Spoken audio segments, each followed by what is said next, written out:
Ever wondered how those digital tokens like USDT, SHIBA, or even NFTs are created on a blockchain? Today we break down the mystery behind token creation and how they power the digital economy. This is Savvy Chain, let's dive in. A token is a digital asset created on top of an existing blockchain. Think of it as a unique coin or asset that lives on a blockchain like Ethereum or Binance Smart Chain. There are two main types. Fungible tokens, these are interchangeable like currencies. Examples, USDT, BNB, Matic, non-fungible token, NFTs. These are unique and can't be swapped one-to-one. Think digital art, game items, or even digital real estate. Tokens are made using smart contracts. These are pieces of code deployed on a blockchain that define how the token works. Here's a simplified breakdown. 1. Choose the blockchain. Ethereum, Solana, BNB chain, etc. 2. Write a smart contract.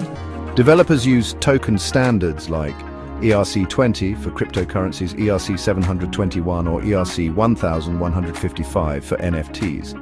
3. Deploy it on the blockchain. Once deployed, the token is live and can be traded, transferred, or held. You don't need to build a new blockchain to launch a token, you just build on top of existing infrastructure. Tokens are used everywhere. Stablecoins like USDC for payments, utility tokens like BAYT for ads or Filecoin for storage, governance tokens for voting in DAOs, and NFTs for ownership in art, music, and gaming.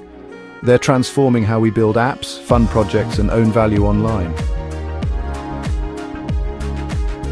Tokens aren't just hype, they're building blocks of a new digital economy.